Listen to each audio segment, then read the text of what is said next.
میں وہ زندہ روٹی ہوں جو آسمان سے اترتی ہے۔ خدا باپ اور بیٹے اور روح القدس کے نام سے آمین۔ میرے عزیز بھائی اور بہنوں، خداوند کا شکر کریں، خداوند کی تعریف کریں، اس کی حمد کریں جس نے آج ہماری زندگی میں ایک نیا دن عطا کر دیا ہے۔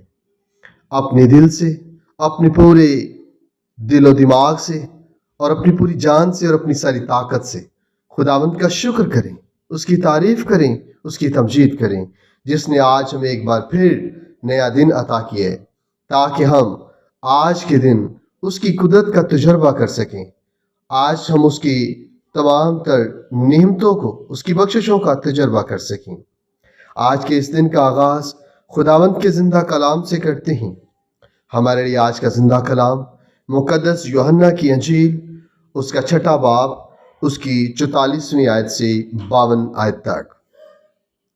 کوئی میرے پاس نہیں آ سکتا جب تک باپ جس نے مجھے بھیجا ہے اسے کھینچ نہ لائے، اور میں اسے یوم آخر میں پھر زندہ کروں گا۔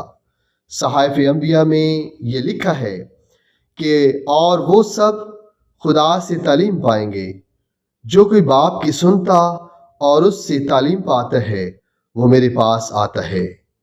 یوں ہی نہیں کہ کسی نے باپ کو دیکھا ہے، مگر جو خدا کی طرف سے ہے اسی نے باپ کو دیکھا ہے۔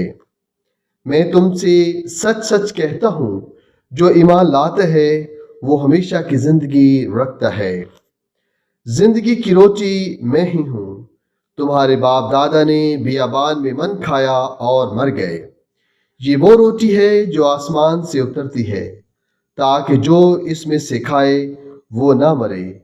میں وہ زندہ روٹی ہوں جو آسمان سے اترتی ہے۔ اگر کوئی اس روٹی میں سے کھائے تو ہمیشہ تک زندہ رہے گا، اور جو روٹی جہاں کی زندگی کے لیے میں دوں گا وہ میرا گوشت ہے۔ پاک کلام کے پڑھے اور سنے جانے پر خداوند کی برکت ہو، خدا کا شکر ہو۔ عزیز بھائی اور بہنوں، خداوند کا شکر کرتے ہیں، خداوند کی تعریف کرتے ہیں، اس کی حمد کرتے ہیں۔ آئیں سارے مل کے اس کی حضوری میں، اس کے حضور جھک جائیں اور خداوند سے سچی توبہ کریں، اپنے گناہوں پر پشیمان ہوں۔ آج اگر جانے انجانے میں بھی ہم سے کوئی غلطی خطا سرزد ہوئی ہے تو ہم خداوند سے اس کی معافی طلب کرتے ہیں، کیونکہ وہ معاف کرنے والا باپ ہے، وہ رحم کرنے والا باپ ہے۔ کیونکہ خداوند نے فرمایا ہے کہ کوئی میرے پاس آ نہیں سکتا جب تک باپ جس نے مجھے بھیجا ہے اسے کھینچ نہ لائے۔ آئیں خداوند کی حضوری میں آئیں، کیونکہ خداوند ہمیں اپنی طرف بلاتا ہے، خداوند اپنی طرف کھینچ لاتا ہے۔ آئیں ہم اپنی ساری خطاؤں پر، ساری غلطیوں پر پشیمان ہوتے ہوئے خداوند سے آج اپنی خطاؤں کی سچی توبہ کریں۔ سارے مل کے پڑھتے ہیں۔ توبہ کا عمل۔ اے میرے خدا، میں اپنے سارے دل سے پشیمان ہوں کہ میں نے تیری بے حد نیکی اور بزرگی کے خلاف گناہ کیے ہیں۔ میں اپنے سب گناہوں سے نفرت کرتا ہوں کیونکہ وہ تجھ کو ناخوش کرتے ہیں۔